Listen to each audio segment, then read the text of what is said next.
All right, I think we're going to get started. 6 o'clock. Appreciate all of you coming out this evening. And good afternoon and welcome to Cecil County and our Conowingo Dam Environmental Information Session. I am Dan Schneckenberger, Director of Administration for Cecil County, and I'll be your host this evening. The Conowingo Dam is the largest renewable energy project in the state of Maryland. It is 98 years old, and the Susquehanna runs through it as the largest source of fresh water to the Chesapeake Bay. The dam also holds back the largest point source for nutrient and sediment pollution to the bay, and is quite possibly the biggest threat to the overall health of the bay. A major rain flood threat in the upper Susquehanna watershed could result in uncontrolled release of this sediment into the bay. Tonight we have our state partners, the Maryland Department of Environment, the U.S. Corps of Army Engineers, and the owner of the Conowingo Dam, Constellation Energy, I believe is confirmed to be here. Perfect, thank you. If you'd like to sit up here, sir, with the presenters, that would be great. Okay. They won't bite, promise. And to talk about the issue and efforts to address removal of the sediment before a weather event does it for us with catastrophic results to the Chesapeake Bay.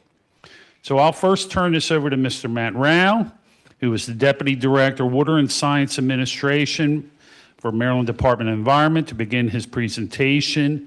We will follow with Vanessa Campbell, biologist for the Army Corps of Engineers, and then Constellation Energy for some follow-up remarks.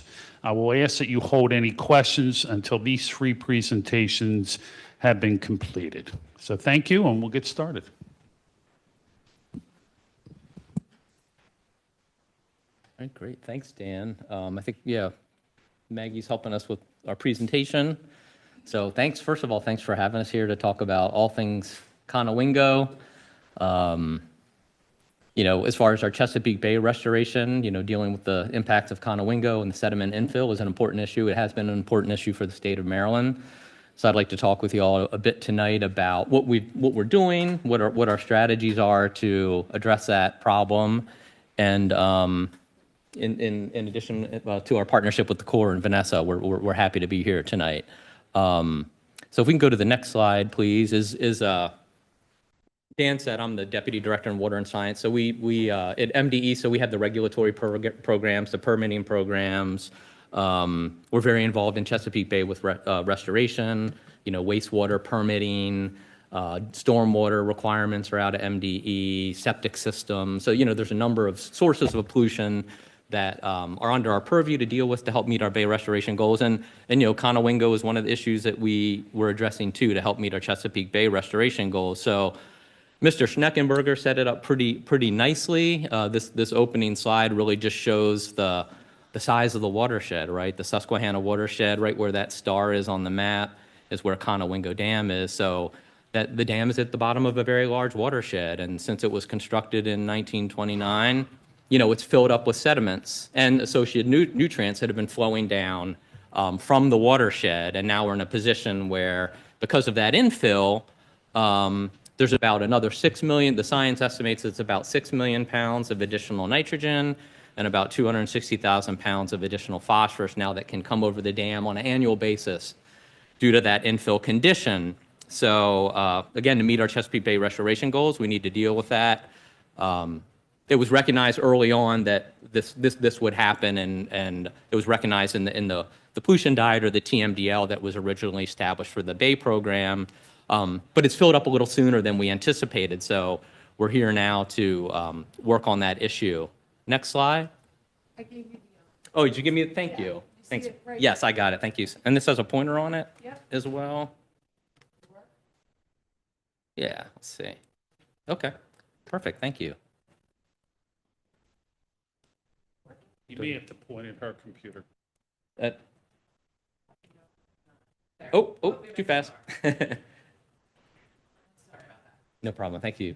Okay, so back to what the state of Maryland's doing. We really have three kind of overarching strategies that we're working on to address the pollution impacts of Conowingo dam. One is that there's a watershed implementation plan. It's a partnership approach through the Chesapeake Bay program where we're working up in the larger watershed to reduce the nutrients that are coming and the sediments that are coming down down the Susquehanna River and depositing behind the dam.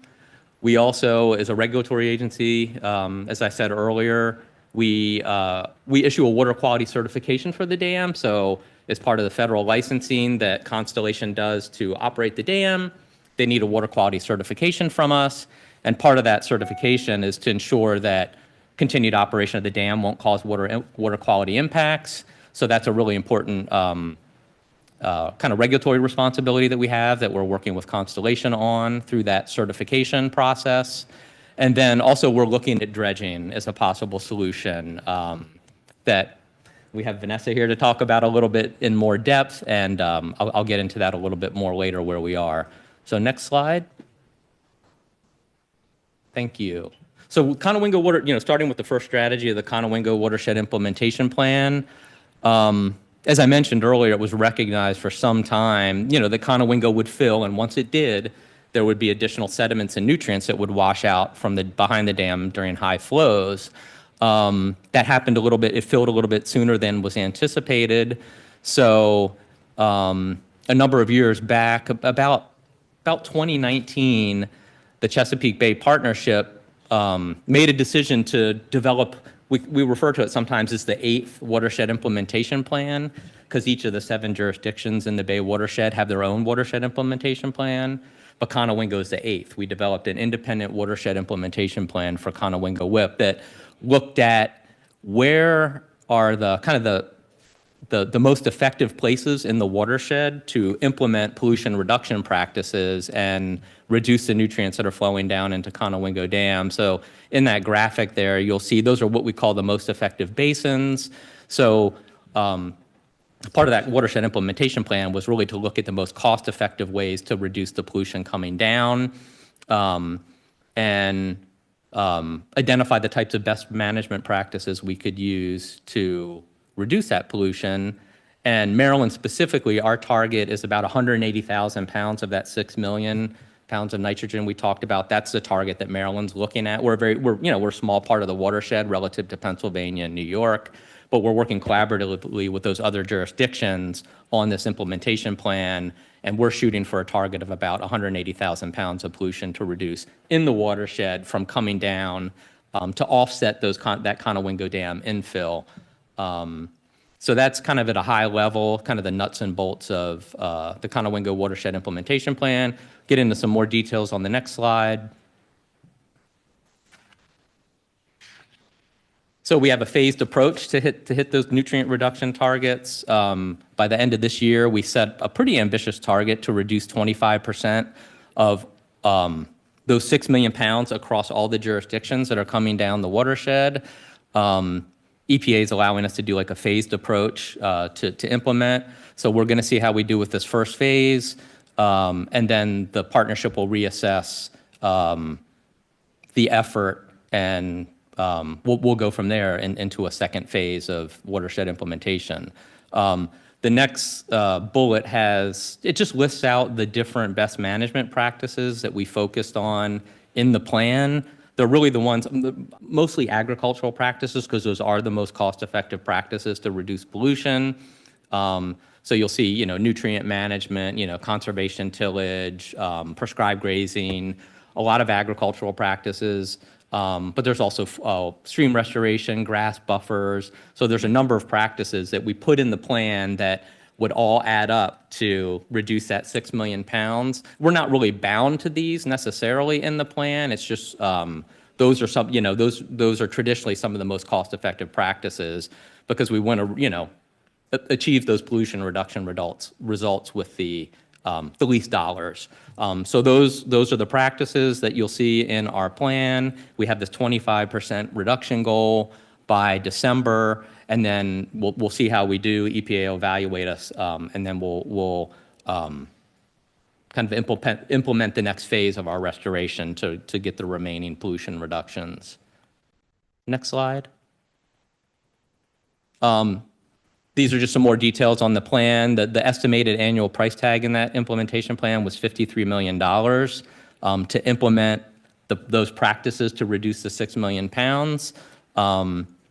That's, I would say that's an optimistic estimate. That's assuming you're, implementing the most cost-effective practices in the most effective parts of the watershed that were on that prior slide. So, and with inflation and things like that, that number is probably higher. It's an optimistic number, but that's what the plan put the annual price tag, and that's every year to reduce the 6 million pounds coming down into the bay from the watershed. And then we're really using two different financing approaches to get those practices in the ground. Maryland's really focused on pay for success. So that's it's more of a public-private partnership approach where we're paying for the practices, the pollution reduction practices, once they've been implemented on the ground and verified as reducing nutrients. So basically the private sector has to do all the work to, get the contracts together, put the practices in place, and actually have them verified as reducing pollution before the state of Maryland will pay for them. So it puts more of the risk on the private sector as opposed to a traditional grant model. So in Maryland, we're really focused on pay for success. Pennsylvania has a pay for success program as well. New York is doing more traditional grant making where they pay for planning and design and construction and kind of the whole spectrum of the project, if you will. But through those two different approaches, those two different financing approaches, we're trying to use more innovative approaches as well as traditional approaches to get those pollution reduction practices in the ground. Maryland's committed $25 million in this first phase. Pennsylvania's $22 million initially, and they're paying another $6 million a year for their pay for success. So they've committed $6 million on an annual basis ongoing. And then New York is about $500,000 a year. They're up high in the watershed, a small portion of the watershed as well. And that's through more traditional grant type processes. They're not doing pay for success. So that's some of the financing and kind of the financing approaches that we're using to get to our goal. Next slide. And here's just some details on our first round of pay for success in Maryland. We had round one. We awarded $11 million in projects for 7 projects. There's some examples of the types of projects we funded. The interesting thing about Maryland's program is we can pay for projects anywhere in the watershed. We can pay for practices in Pennsylvania. It's kind of like an interstate trading program. It's very innovative. I don't know that anyone else in the country is doing that kind of approach. And it does lead to more cost-effective practices. When we award project, we're awarding them on the lowest cost per pound basis. So by having that larger geographic scope, it really helps to lower the costs to Maryland. So again, that's a little snapshot of the first round of projects that we awarded. Next slide. And this shows across the 3 jurisdictions, the investment so far and the estimated pollution reductions for the practices. So it's a lot of detail there. I would probably spend too much time going into, but it just gives you a nice snapshot of what the different jurisdictions are doing, the cost per pound, what nutrient reductions we're getting, and really that it's a Susquehanna Basin-wide partnership that's really starting to get momentum to really get practices in the ground and offset some of the pollution that's coming down, the increased pollution coming down from Conowingo Dam. No problem. There we go.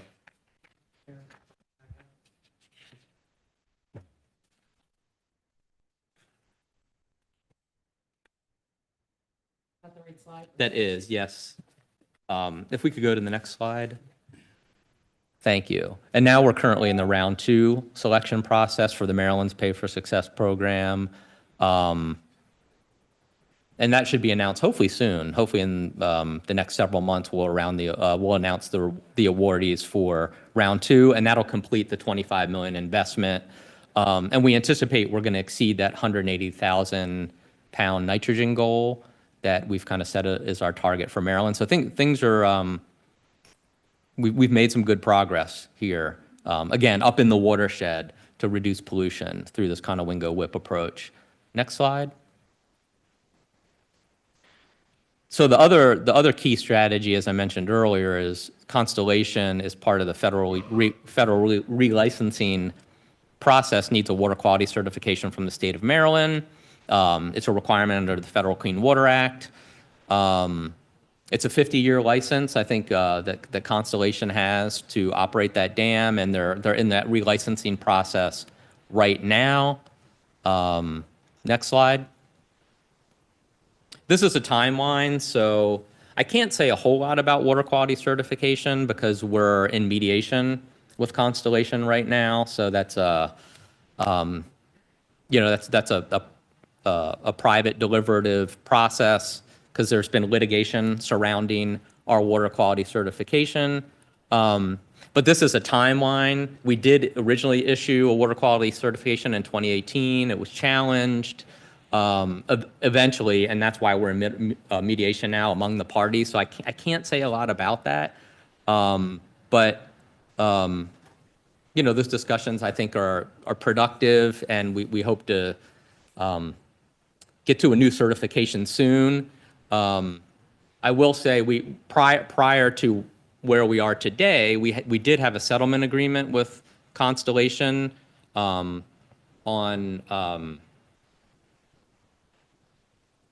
practices to ensure that water quality would continue to be met with operation of the dam.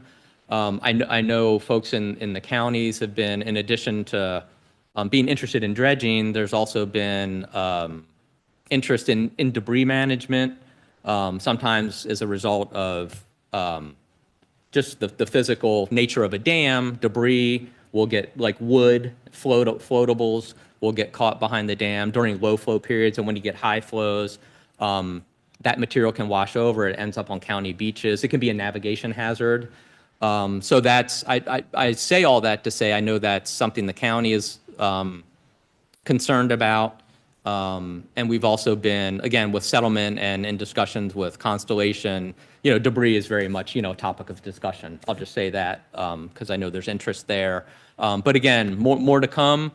I should say too, with this whole presentation, everything's hyperlinked. We've updated our web pages. So if you want to get more details on the Conowingo Watershed Implementation Plan, or where we are with dredging and our pilot, what the results of our pilot study were that we're going to talk about here, all of that's on the web and it's been updated. So, and it's all linked in the presentation. So if we can give you access to the presentation, and you can click on the links and dig into more of the details if you have that interest. Next slide.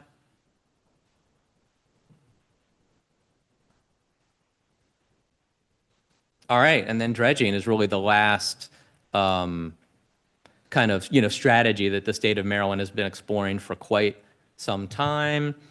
We had a pilot study that we did a number of years ago to get better data on the sediments behind the dam, better grain size, better chemical characterization, and also evaluate how that sediment could be used for different end products like green cement or topsoil blends, or how if we were to dredge that material out of the reservoir, what could it be used for? What's the chemistry? What's the grain size?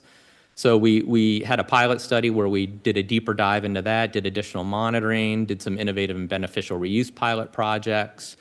We also have a cost share agreement with the Army Corps of Engineers right now to model Conowingo Reservoir, because really, if you want to understand how effective dredging could be in reducing pollution, you have to understand how the reservoir, the hydrology, you have to understand the chemistry of the sediments, and if you're dredging a certain quantity in a certain location of the reservoir, how will that impact scour and how will that reduce sediment? You really need to model that system to really answer the question, how effective could dredging be as a pollution reduction practice? So in our partnership with the Corps, they have, some of the top-notch modelers in the country. We have a cost share agreement right now where they're helping to develop that model with us to better answer the question of, how effective would dredging be? How much do you need to dredge where? What would that result in water quality impacts to the bay? And you also need to know if,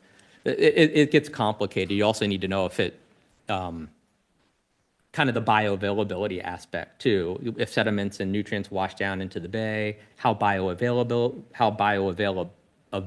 are they to reduce oxygen levels and create that water quality impact? So there's a lot of dynamics in there, but it's a really important piece to understanding, dredging as a possible solution. So we're still working out, still filling some of the science needs to better answer that question. Next slide. As I mentioned, we funded a pilot project earlier. I kind of spoke to this. It was a $3.3 million project. All those results are available on the web. I talked through some of the objectives of that pilot already. Next slide. Some of the findings from that sediment characterization, where there's about 253 million cubic yards of accumulated sediment behind the reservoir, just in the Maryland portion is where we were looking. As far as grain size, primarily silt and clay. In terms of the grain size, you have finer material down near the dam, coarser material drops out further upstream because it's heavier. A lot of details here I don't know that I need to go through. There's a fair bit of coal in the reservoir that's settled, from all the anthracite mining up in Pennsylvania. So coal is interestingly a significant percentage of the sediments behind Conowingo Dam. So a little bit more than we anticipated actually in doing the study. And there are some higher metals and hydrocarbon concentrations in the sediments. The hydrocarbons are probably related to the coal. Some of the metals like arsenic, they're higher and that would influence how we can reuse the material potentially, but they're not really, it's sort of in line with what we naturally see in the geology in Maryland. So when I say it's higher, it's you have to be careful with how you reuse it, but it's comparable to natural levels that we find just in natural sediments. Our geology has naturally some higher, like arsenic, for example, in it. So we were finding that, which is not unexpected in some of the chemistry of the sediments. Next slide.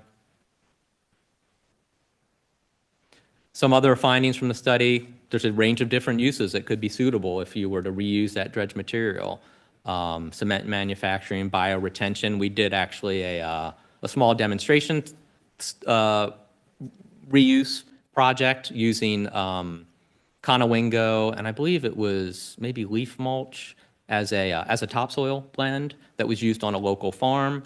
So, part of that pilot demonstrated a successful reuse of the material. But really the economic feasibility and scalability of reuse will depend on a lot of different factors. How you transport the dredge material really can inflate the costs. So there's a lot of details in terms of how economical you can make dredging and how much reuse of the dredge material could offset the costs, because there's a lot of factors in that cost of dredging. And I mentioned the high presence of coal in the sediment can create some challenges with reuse, so that's another factor to be considered. But those are some of the findings kind of at a high level from our pilot study. Again, more of that's on the web, so you can dig into that, the details of those reports if you're interested on our website. Next slide. And then, as I mentioned, the modeling. So I'm really going to hand a lot of this over to my colleague Vanessa in the Corps. But as I mentioned earlier, for the dredging component, in addition to that pilot work that we did, that's really going to inform what you can do with that material if you dredge it, what the nature of the material is. That pilot study is really important because it generated a lot of data that we're handing over to the Corps for use in developing the model. But we have a cost share agreement with the Corps. It's a 50-50 cost share. Maryland put in $700,000. The Corps put in another $700,000 to develop this model. Like I said, we're using the information from the pilot, and we're going to develop different dredging scenarios as well as different high flow scenarios that we'll run through the model to see how what the impacts are with nutrients and sediments coming out of the dam into the bay under those different scenarios. Next slide shows just a high-level timeline, I believe, of the effort. Yeah, you probably can't see this, but Vanessa will go into it. But should be by about the end of next year, we should pretty much be wrapping up the modeling work. So that will, again, that's a really important component to better understanding dredging as a possible, pollution reduction solution to Conowingo. So more to come, and there's a lot of good work underway. Next slide. Yeah, so just some next steps. For Maryland, like I said, this is a partnership. The Conowingo WIP that I discussed first is a real partnership effort. So we're going to continue that work with our partner jurisdictions upstream. We're going to issue a final water quality certification, hopefully in the relatively near future. Again, for Constellation's continued operation of the dam, and then we have the reservoir modeling work that I discussed, and Vanessa's going to talk about more that we need to complete. Develop those different scenarios I mentioned, and then it's kind of happening in parallel, but the Chesapeake Bay program is very involved and engaged in the modeling effort, and they'll need to weigh in on kind of the science and formalize before we can formally count like dredging as a viable pollution reduction practice to meet our TMDL. It has to be approved through a scientific expert panel process that happens under the auspices of the Bay program. So that's a big next step, and it's kind of happening in parallel. The Bay program is very engaged in the modeling, but they'll eventually have to kind of approve sort of the scientific findings and the pollution reductions that dredging could actually achieve as a result of this modeling work that we're doing. So more to come. And with that, I'll hand it over to Vanessa.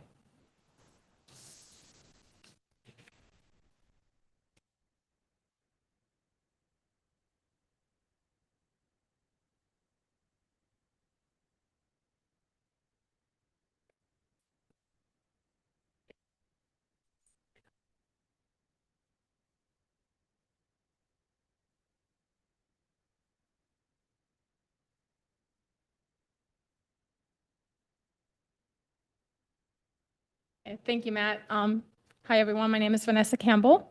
I am with the Army Corps of Engineers Baltimore District, and I am the project manager for the Conowingo Reservoir Modeling Study. Today, I'll be just giving an overview of our study and talking about the model process, and then talking about the schedule as well. Let's see if I can click this. Or next slide. No, I don't think it's working. Yeah. So as Matt mentioned, this is a partnership between the Maryland Department of the Environment and the Army Corps. It's a cost share 50-50. And yep, just looking. 1 second to share it. Okay, sure.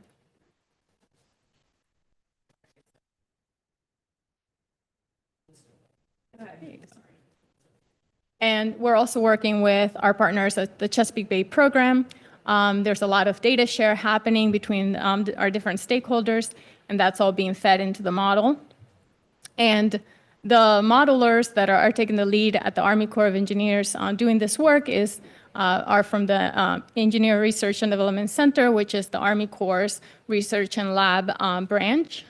And they're headquarters out of Mississippi, so they're taking the lead on developing the model and also working on the dredging scenarios and extreme weather event scenarios as well. And the objective here is to evaluate the risk of sediment and nutrient releases to the Chesapeake Bay from increased risk of intense summer and winter season storms. And next slide. Oh, I also did want to mention that the federal component funding of this comes from the Planning Assistance to States program. And that's a technical level assistance program where the Army can come in and the Army Corps of Engineers can come in and provide assistance to states and local governments on planning level efforts such as this and other efforts like flood risk management, water quality and such. But I do want to note that this is only planning level, so it wouldn't be something that where we would provide assistance during design or construction or anything like that. So this is just focusing on the modeling effort, so it wouldn't include any kind of actual dredging. That would come later on as a separate effort. So here, just to provide an overview of the model and how that comes together. So we're doing a lot of data gathering, and that includes bathymetry, meteorological data, hydrologic data, water quality, and sediment characteristics. And as Matt mentioned, we're going out and actually collecting additional data and using other data from models from the Chesapeake Bay program, and just a lot of information that is being fed into the model. And our team at ERDIC is working on the simulations, creating the dredging scenarios and extreme weather event scenarios, and that's all being fed into the model.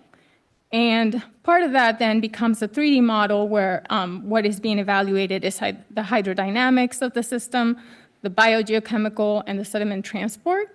And the goal here is to understand how the Conowingo Reservoir responds to weather events, flows, future hydrology, scour, and sediment resuspension, and all coming out of what happens with the dredging scenarios and extreme weather events, and then just understanding also how the nutrients and contaminants can increase or how they behave within the reservoir and also downstream of the dam. Next slide. And just to give you an overview of the schedule here, so we started this effort in October 2024, and we started with data gathering. Our team at ERDIC started doing the model development as well. Next phase, we're going into development of the simulation dredging and the extreme event scenarios, and that is happening sometime between July 2025 and June 2026. It is a big range, but during this middle phase, there's a lot of calibration and validation, model reviews happening. As Matt mentioned, Chesapeake Bay program coming in and just reviewing the data and everything as well. And then this effort is wrapping up December 2026. That's when we expect that we'll have the model developed. And then, what's coming out of this, we'll have model user workshop. We'll have a presentation of the model, user manuals, and then the tech report sometime in early 2027. And just, if you have any questions, feel free to reach out. I also added a link here to the Planning Assistance to States program, and then an ERDIC link just in case you want to learn more about what goes on there. They do some pretty cool stuff. And that's it. All right, thank you.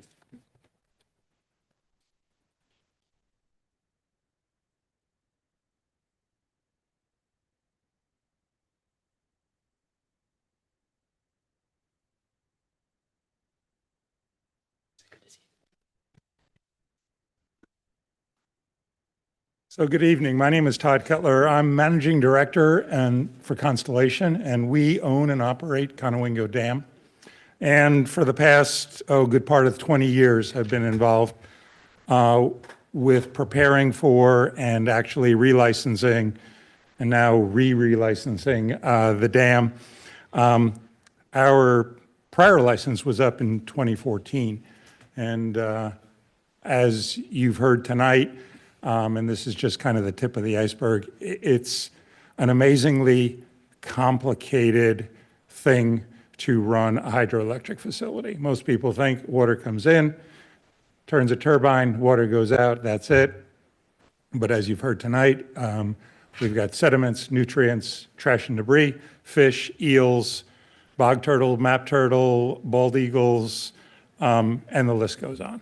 And all of those need to be attended to because even though Maryland's largest renewable energy resources, as you heard tonight, is Conowingo Dam. It provides more renewable energy than all of the other renewable sources combined in Maryland. So if climate change is an issue, and it is, and we care about the air that we breathe and the climate change in the planet. I mean, every day on the news, you see a horrific weather event driven by climate change and the need to reduce fossil fuels. Things like Conowingo Dam are important. but nothing doesn't have, there's nothing that doesn't have an impact on the environment or the things around it.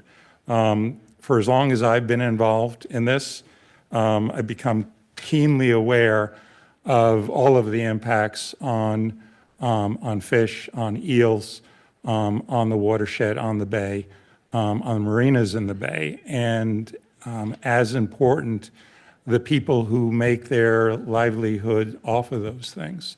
And so we are a stakeholder in this process, and I think a number of you have said it very well.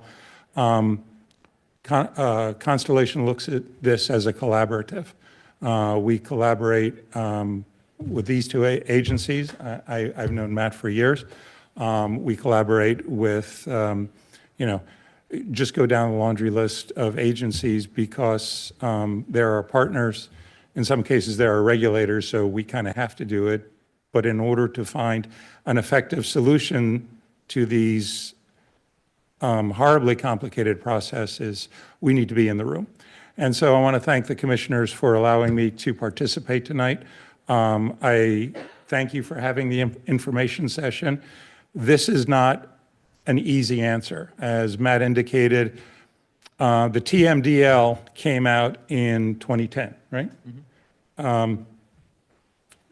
And for the past better part of 15 years, they've been trying to solve this problem, and they're making progress. We're making progress, but we're not there yet. And if you're, a waterman on the Eastern Shore, it's not happening fast enough, and we understand that.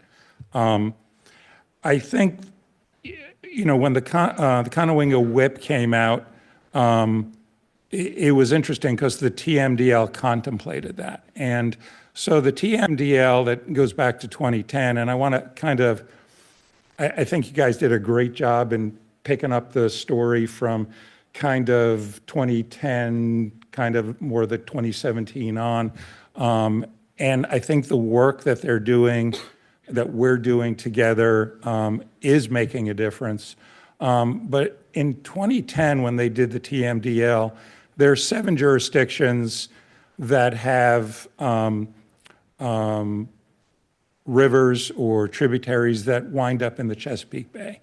And in 2010, EPA said, we've got a problem with the bay. It's a national treasure, and it's being adversely impacted. So you states need to find a solution. And everybody got their own TMDL, the 7 TMDLs that Matt referred to. And it's kind of a pollution diet that over the next 15 years, you need to reduce the amount of nitrogen and phosphorus and things that wind up in the bay to improve the bay. And at that time, and I went back and I read it, the TMDL said, a major source of water into the bay, the biggest source, is the Susquehanna River. And an unintended effect of Conowingo Dam that was built in the 20s, and in the 20s, nobody was thinking about this, is that it was trapping a lot of the stuff that comes down the Susquehanna River. Now, the Susquehanna River, as most of you know, is 440 miles long. The basin is 27,500 square miles. And that's an awfully big bathtub. And they all have rivers and tributaries and creeks, and they have a lot of farmlands, and they have sewage processing plants, and they have a lot of development. And all of that contributes to the runoff that winds up in the basin, winds up in the river, winds up behind Conowingo Dam, and winds up in the Chesapeake Bay. And when EPA did the TMDL, they said, this is an unintended best management practice. Kind of on your list, but we're kind of beyond that right now, where it's really helping the bay. And they said eventually that's not going to be as effective, and we think that's going to happen, 2025 or beyond. And when they did the midpoint assessment around 2016, 2017, they said, wait a second, we're kind of at that point right now. And so the point of that is, and I think you refer to it as called dynamic equilibrium. So some people come out to Conowingo and they're expecting to see kind of silt all over that you could walk across the pond, and that's not the case.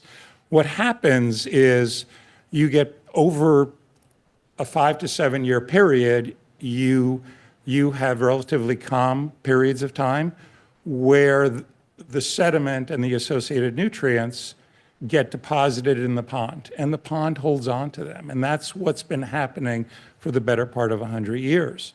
Now, you get the big storm events, Tropical Storm Lee, hurricanes, which create that big surge of water, 200,000 cubic feet per second, which is a lot of water. It turns the river into chocolate milk, and it kind of power washes the bottom of the river, all 400 miles, all the tributaries, and a lot of that winds up in the bay.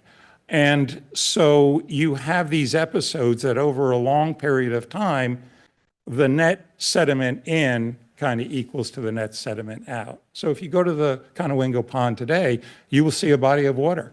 And over the past couple of years, we haven't had any hurricanes or anything, so we're in kind of net deposition. And in 2015, and this is something that I would encourage you, it's on the internet, I mean, I think if you can post it, Maryland and the Army Corps did a study of sediment in Conowingo Pond. And they wanted to understand how can we mitigate the impact of all the sediment and nutrients on the bay. And they did a study. And they looked at ways, including dredging, to mitigate that. They're looking for a solution. The conclusions of the study were extremely interesting. And again, Constellation didn't have any part of it. These are the scientific experts. Very often we look to these guys for the answers because we're not the scientists, and we have scientists that translate what they tell us. But the Lower Susquehanna River Watershed Assessment, LSWRA, concluded that 70 to 80% of everything that winds up in the Chesapeake Bay, sediment and nutrients, mostly sediment, comes from the Susquehanna River Basin, the 27,000 square mile bathtub, and not, as a lot of people would think, the 14-mile pond. And the other surprising conclusion of the study was that the impact on the bay sediment does have an impact on the bay, but the bigger impact of the bay is the nitrogen and the phosphorus. And as Matt said, the follow-up to that was that's what you have to go after, and that's what the Conowingo WIP is going after. And more study needed to be done on that. And so when they went to the Army Corps and they said, is dredging Conowingo, will it help? And the answer was no, it's not. And the reason it's not going to help is that there's about 3 million cubic yards of sediment that comes down from the Susquehanna River Basin into Conowingo Pond every year.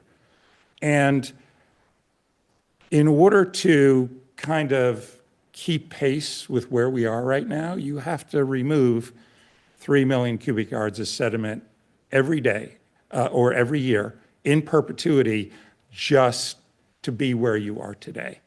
And that has a price tag, I think at the time was about $260 million a year. And it doesn't get you any headway. And so the Army Corps says, this is like running on a treadmill. You're not going to get down the street running on the treadmill. You're just going to stay in place, and it's a lot of money, and we wouldn't recommend it. And so additional study was needed. So the LSRWA was done in the midpoint assessment, I think is an enlightening document. I think that was followed up in 2019 where there was another study done by University of Maryland Center for Environmental Science.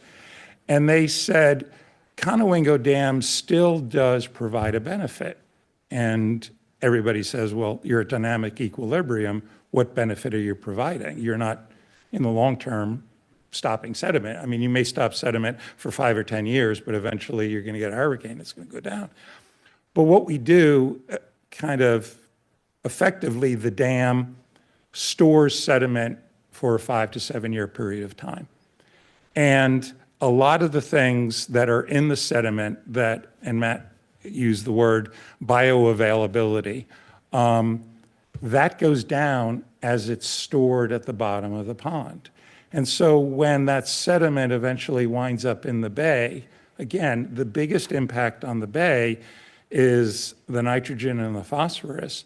By storing this stuff for 5 to 7 years, you reduce the bioavailability. And why that's important, because one of the things that is reported a lot, and you're going to begin to see it now, is you have these oxygen dead zones in the deep channel of the bay. And what happens are these chemicals, nitrogen and phosphorus, get suspended in the water column, and they just starve the water column out of oxygen. And that's what creates these dead zones. By storing some of this stuff for 5 to 7 years, we reduce some of that bioavailability. Again, we never built the dam for this. It's in kind of an accidental best management practice. But the dam and the pond still provides benefit to the bay. Not as much as it was 50 to 100 years ago, but it does still provide benefit. And then in partnership with MDE, we assisted with a pilot dredging project in 2022, which had 2 components to it. One of it was sediment characterization.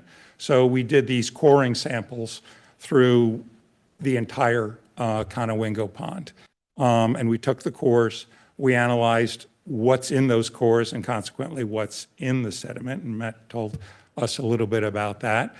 And then there was the beneficial reuse project where MDE partnered with Restoration Systems to say, okay, if you can make this into asphalt, road aggregate, kind of the list of things Matt was talking about, could you do that? Is there kind of a business venture here that would in fact pay for part of the dredging of the pond?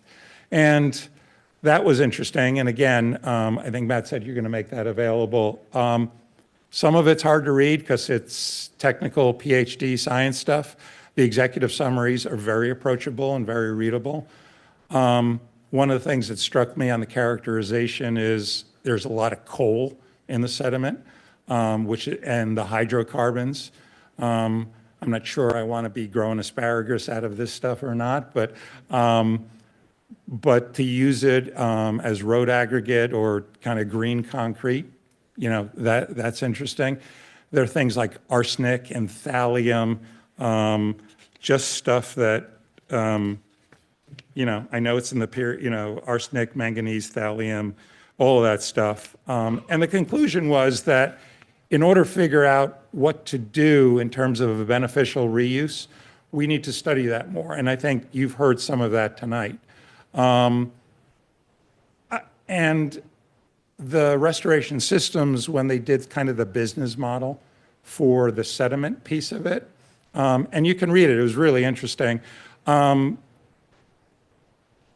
remove the 3 million cubic yards that comes down every year, their number, they had a range, was somewhere between $237 to $267 million a year, which is a big price tag. On the beneficial reuse portion that Matt talked about, they thought they were kind of in the $30 million range in terms of making money, but they weren't sure because some of these markets are untested. But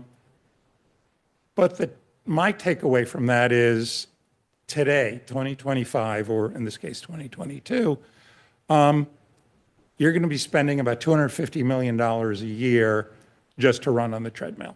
And the science didn't justify the benefit, and the economics just didn't seem to be there. And, in following, MDE's work, Matt's work on the Conowingo WIP, and what he showed in terms of price tags for BMP's, best management practices, those numbers seemed a lot more doable, $20 to $50 million with the impact on reducing nitrogen. And things like, again, I think the best way to solve this problem is to not let this stuff get in the bathtub.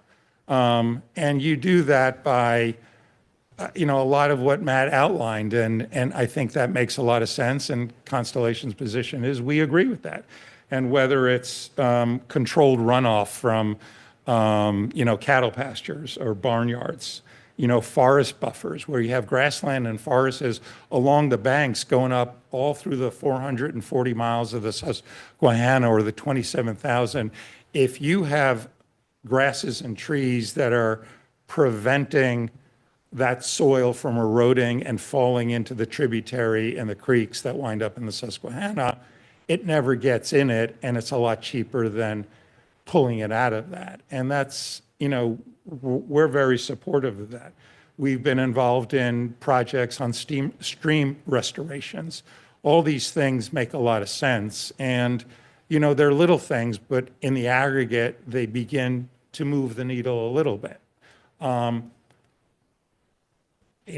think that dredging may be a solution. I don't think it's a 2025 answer, but I support the Army Corps' efforts and MDE's efforts to keep looking at that, because eventually it may be economic.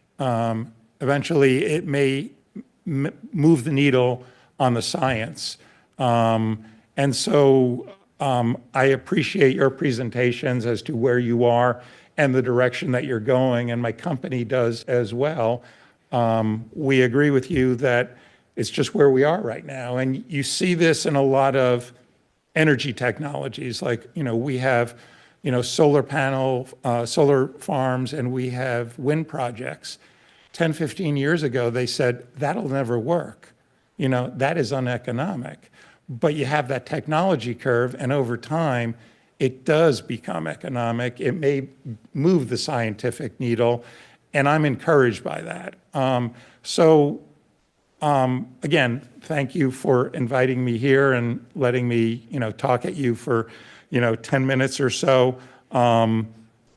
We are a stakeholder. We are involved in these collaborations, whether we're collaborating on fish or eels or trash, or when we have a high flow event and we have to open crest gates because you got to do that, and, working with Cecil and Hartford and our downstream counties to make sure that nobody gets flooded out. And from an emergency management perspective, people are safe. We're in the room, we're at the table, and we're willing to help. So thank you for what you do. And with that, let me stop there. Okay, we're done with our first panel. Is there any questions from the group that, and we'll walk through some questions and then we'll get to our next panel. State your name. State your name. Delegate Jay Jacobs. I represent District 36, Cecil, Kent, Queen Anne's, and Caroline counties.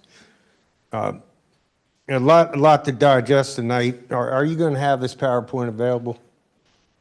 For us to look at, because you went kind of quick through a lot of the numbers, and I was interested in a little more detail. So I appreciate that.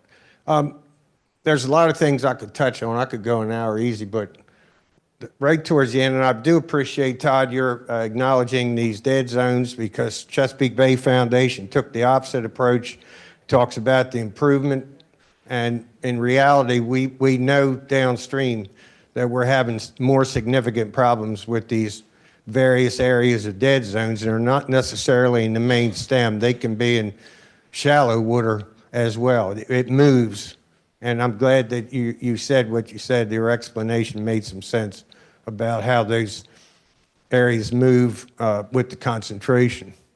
But the one thing that I was really kind of juiced up about was the 3 million cubic yards a year that comes down. And you said that it wasn't really worth it to dredge. You'd be on the treadmill. In reality, us downstream are receiving that 3 million per year, and it has an impact. And so, you know, this is the kind of things that are concerning to us, the impact that has happened over time. I mean, in the beginning, when the pond was actually able to receive sediment, keep it there, you know, I think the best management pond was working well. But later now, we're seeing significant impacts, which, you know, as you said, the last couple of years, we haven't had any significant storms, but we've had some historically that have done enormous damage downstream. And that's one of our big concerns now, especially with it not having any trapping capacity. I mean, Maryland, as you said, Matt, is $25 million into this, and we're a small piece of this operation, but we've got the big piece of money in it. I think Pennsylvania's 22 million and New York's $500,000. Is that what you said? And in Pennsylvania's 6 million annually. 22 was their first chunk. right, and then another 6 annual basis. 6 right. million. But I'm saying that Maryland has a significant impact in this financially, and that's, you know, one of our concerns is especially downstream with a major flow event. I mean, it's inevitable that we're going to get one. And you talked extensively about the contents of the dam and, you know, the heavy metals and the 6 million pounds of nitrogen a year and the phosphorus certainly is very concerning. Have you done a comparison on if that dredge material was removed, that impact and that cost, if it was dredged and controlled versus now where you're trying to do it without dredging and you're just trying to control what comes across the dam, which is 40% of the fresh water per day into the Chesapeake Bay, correct? Yeah, I mean, we've got major flow coming over there with major sediment, and so I'm just wondering if you're running a comparison at the same time. You talked about a lot of data of if that pond was dredged versus what you're trying to do with controlling what's coming across now. right. And I think there's one. Side by side. We're not there yet in comparing like cost, but I think that one graphic I showed that had the 3 jurisdictions, Maryland, Pennsylvania, and New York, and, you know, what they've invested and the cost per pound that they're achieving. I think as we get a little bit more information there and through implementation of the WIP and the costs, we'll get a better sense of like what the true costs of the WIP are. Like I said, when the WIP was development, it was a $53 million annual price tag. That was very optimistic, assuming we're going to get the most cost-effective practices in the areas that really, you know, where it's going to make the biggest difference, that contribute the most nutrients to the bay and have a more direct impact on the bay's water quality. So it was a very, I guess, the most optimistic, most cost-effective possible scenario. But as we're on the ground implementing, I think we're going to get a better reality check on those costs, and then we'll be able to compare that maybe to some of the, you know, costs that we've developed for dredging and see what the delta, have a better sense of what the delta may be and maybe how cost-effective dredging could be relative to those practices up in the watershed. Yeah, because in the beginning, you know, there really was a denial about the level of the sediment to begin with. It wasn't until the USGS report came out that it really took a serious look at where the sediment level was, and that's when the WIP started to develop. I mean, in the beginning of the Bay model, Conowingo wasn't a big effect at that in the very beginning. As it has grown and how, you know, statistics and numbers have really risen to the top to show just how much is coming across and just how much impact there is. So you can understand, hopefully, that, you know, us that are immediately downstream are radically impacted by a number of things, a number of sediment ramifications that come across on a daily basis. So as this thing plays out, you know, we really are interested in finding where you are in this comparison. Because I've talked with federal representatives about, you know, paying for this dredge. It seems like nobody wants to pay for anything, you know. And I think part of the problem, if I'm not mistaken, it was never a maintenance agreement to begin with when the dam was built in the 20s. And that's part of the problem with where we may be now. So I'm not sure if that's true. And again, I point you to the LSRWA. You can Google it on the internet, and it comes up pretty quickly. There was an interesting conclusion, and it was early on, and I think the conclusion and the pointing to the nutrients, you know, that is the bigger problem rather than the sediment, and we're talking about that.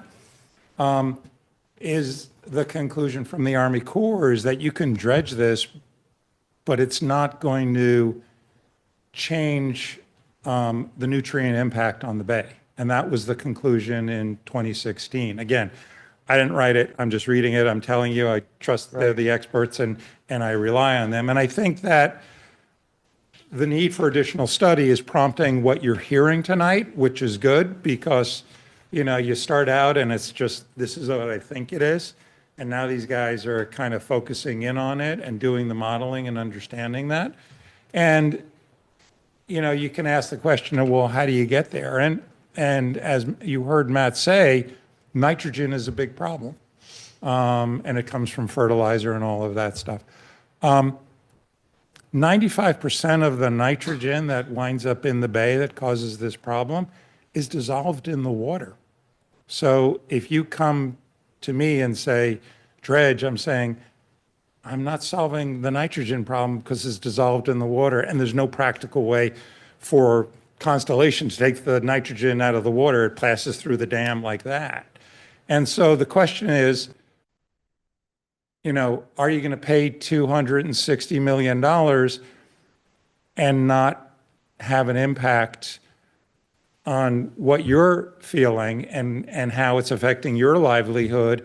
And you just want the problem fixed. You don't, you know, it's kind of, you know, my view is I'd rather have a smaller amount of money, and the numbers that Matt had were much smaller and much more approachable. I'd rather get more bang for my buck than have whoever it is, you know, taxpayers or the federal government spend $260 million on something that's, you're still going to have the problem. And so I think we need to look at this more. These folks they're the brightest minds in the room, and certainly the brightest minds that on this problem. It's not an intuitive and easy answer is kind of the conclusion, and that's in some ways not satisfying because, you know, we've been at it since the TM deal came out for 15 years, and on some days it doesn't feel like we're any further along, but I think we are. I think we just got to keep at it. Well, and I don't want to take the microphone all night, but I could.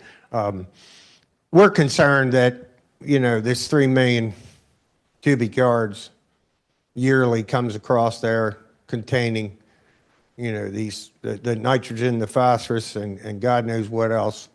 And, you know, the discussion over whether the impact would be, if the juice is worth the squeeze, that's an Annapolis saying, by dredging that pond or not, that's part of the question that we really need to know. I mean, if you got 3 million pounds coming across there every year, that's certainly an impact.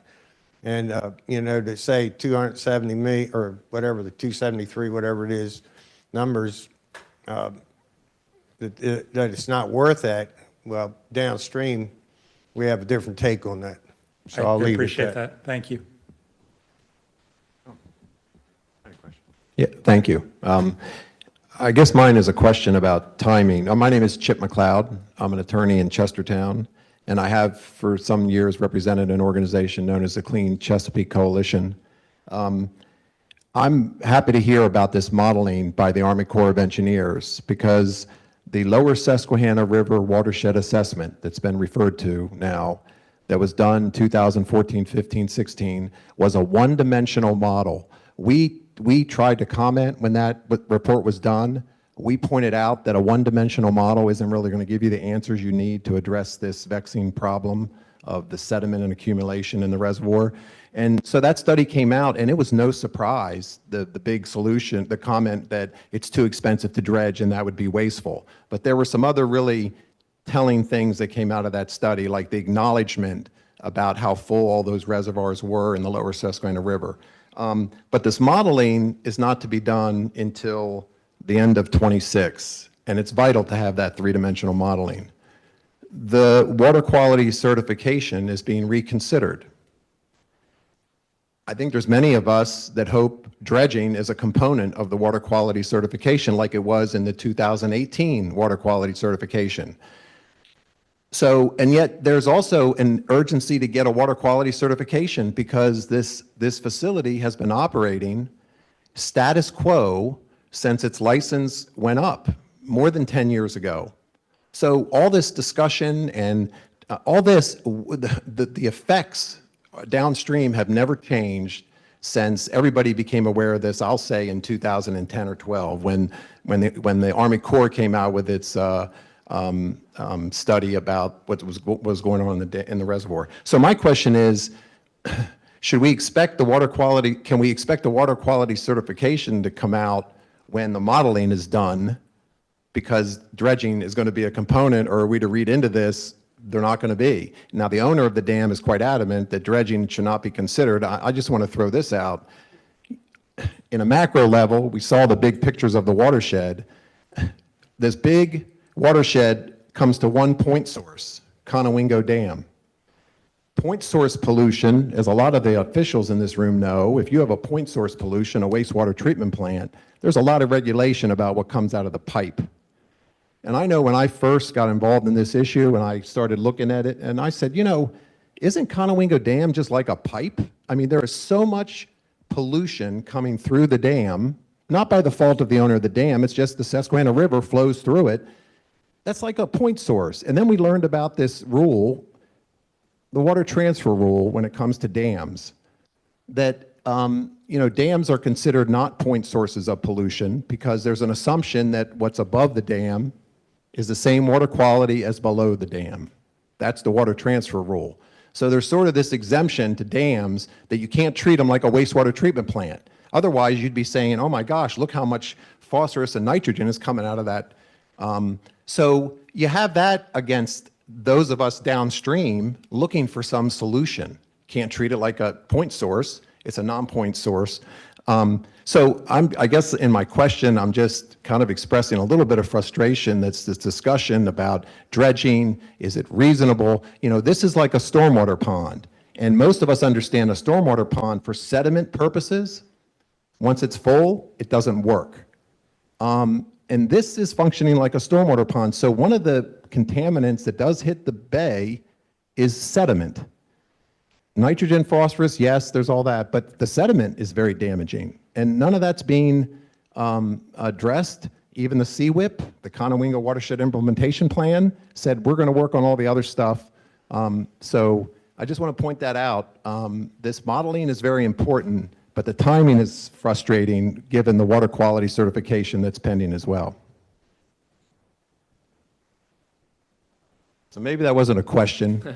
Yeah, I was going to say, I was waiting for the question, but Chip, yeah, so Chip, I appreciate the comments, and I kind of feel like we're all of a sudden in a courtroom, but, you know, and I know that there was a City of LA case that was under 404, the Clean Water Act, not 401, but they had that issue where, you know, kind of polluted water was coming into the dam, and they made the same argument. I'm downstream of the dam. You're a point source. And the Supreme Court of the United States said, you know, bad water in, bad water out, it's in the dam for a nanosecond. It kind of doesn't work that way. The other thing that, and I think to the first gentleman's comment, is, you know, I think at the end of the day, it's a question of, A, is this going to work? At the end of the day, is this going to help the bay? And the science so far doesn't doesn't suggest that dredging the pond will help the bay. In the meantime, as I said, you're spending $260, $270 million.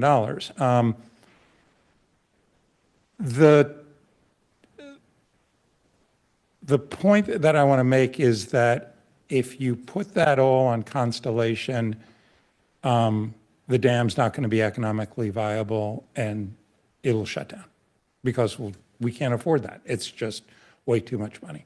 And I don't think that's the right answer. I think this is a basin-wide problem. I think everybody who's a stakeholder needs to be at the table. We need to have sessions like this. We need to get mad at each other and scream at each other like you and I have done over. But at the end of the day, all trying to find the right answer. I think the three-dimensional modeling will help find that answer. I think in 2025, it's not ready now. Maybe it will be ready in the future, but it's hard, it's complicated, and it's awfully expensive, and we just got to find a way to get to the answer is kind of where I am. And I'm willing to be up here. I'm willing to be in a room. I'm willing to be extremed at. Just don't throw things at me. I'm willing to have this discussion on any level with anybody, any day, any time, in the hopes that at the end, with my fellow collaborators, we will find an answer. And I would maybe just add to that. I mean, I appreciate what you said, the model is key, and just because they're not lining up with timing doesn't mean that somehow takes, would take dredging off the table if it's a viable, cost-effective relative to these upstream practices. And I also really appreciate, Todd, what you said at the beginning. There's broader ecosystem impacts too that we're looking at with recertification, like fisheries and eels and debris and just the flow, having more of a normal flow regime coming through the dam. There's really broader ecosystem impacts that, are being considered in this, and that's a really good process, that are critically important. Those fisheries provide filtering. You have a lot of fish that are, menhaden are filter feeders, shad, herring. So just, bringing the looking at the ecosystem, taking that, thinking holistically with the recertification, it's not just about dredge. There's a lot of other ecosystem components that are really important to the health of the bay. And that's a really important point, and I'm glad you brought that up because I had it in my mind, but I forgot. Very often these issues, and it's just not one issue, it's 20 issues. It's like a giant game of pickup sticks. And if you say, oh, I want to dredge, well, when are you going to dredge? So between March and June, depending upon temperature, you have American shad and river herring, which are endangered species whose spawning grounds are kind of above York Haven near Harrisburg. And so, they start in the bay and they come to our doorstep and we have a very expensive big fish lift. And they go over our dam and then they go to Holtwood over that dam and then go to, York Haven, Safe Harbor in York Haven. So they got 4 dams. And each of the dam owners are investing tens of millions of dollars. And we track the number of fish, and what's one of our obligations to Fish and Wildlife is to move as many fish as we can. And if they don't make it up to their spawning grounds in York Haven, they don't reproduce. And the population is crashing for a number of reasons. Dams are a part of that, but there are other issues. Several years ago, we passed 10,000 American shad in our fish lift. Out of that 10,000 American shad, 1 made it to the spawning grounds. And I don't know what the price of lobster is, but if you consider all the cost of those fish passage facilities, that's a really expensive fish. So when we were up for relicensing, we told Fish and Wildlife is we'll make you a deal. We will take the American shad and the river herring that show up on our doorstep. We'll put them in a tank. We'll make sure the tank is cool and oxygenated, and we'll put them in the easy pass lane to their spawning ground. So the 10,000 fish get to go into the spawning grounds. They get to have a lot of baby fishes. In 3 years, you have 10,000 fish times however many fish are coming up. And we are doing this as part of our license for years and years and years. if you're going to dredge, and sorry, and nothing here is short and on this, but if you're going to dredge 3 million cubic yards of sediment a year, you're not going to be dredging it between March and June because the American shad and the river herring are running. You're not going to do it to the latter part of the year because the bald eagles are nesting in and around Conowingo, and it makes a lot of noise to dredge this stuff, and you cannot disturb them. And in the meantime, you've got things like log perch, you have, and again, I didn't take biology in high school, but I'm getting my lesson right now. You got northern map turtle, you got bog turtles, and if you dredge, you impact them. So it's a giant game of pickup sticks where I can't move the dredging stick because I'm going to move 4 others, and somebody from the federal government says, well, the Bald Eagle, National Bald Eagle Act says you can't interfere with it, and if you're dredging, you're interfering with it. So as Matt indicated, there are a lot of issues here, and we got to sort them out, and they're hard, they're complicated, and they're expensive. But we're at the table and we're working at it to try and fix it. So sorry for the long-winded answer, but it's part of the problem. We'll take one more question and then we'll move to the next panel. Okay, thanks. So my name's Ted Evgenitis. I serve as the Lower Susquehanna Riverkeeper. If folks don't know, our organization protects water quality through the Lower Susquehanna River Territory, which is for us is from Sealands Grove all the way down to Haverty Grace, which includes the portions of the dam which we're talking about. And so we go all the way down to the Chesapeake Bay. And so I do have one specific question for Matt. I have one specific question. But I do just want to point out a couple things that Mr. Cutler just that told us here tonight. And a couple of the things are around this LSRWA study. And I just want to point out that study is flawed. And I will just spend maybe 1.5 minutes telling you exactly why it's flawed. So the analysis of sediment and nutrient impacts on the Chesapeake Bay depended on a daisy chain of models that passed outputs successively from one model to another. At each stage, predicted sediment quantities were lower than the best available estimates or actual measured data suggested, in some cases by considerable amounts. This resulted in an underrepresentation of potential sediment impacts and in turn likely nutrient impacts on the Chesapeake Bay. In general, the modelers did not appropriately reflect the exponential relationship between the flow and sediment load and selected input model flow rates that did not reflect the expected magnitude of events likely to occur during the 40 to 50 year licensing window. The models predicted and evaluated the impacts of annual sediment loading rates to the Chesapeake Bay that were lower than estimates made from actual observations of bathymetric change and measured sediment loads by the USGS, therefore underestimated the impacts of typical annual sediment loading on the Chesapeake Bay.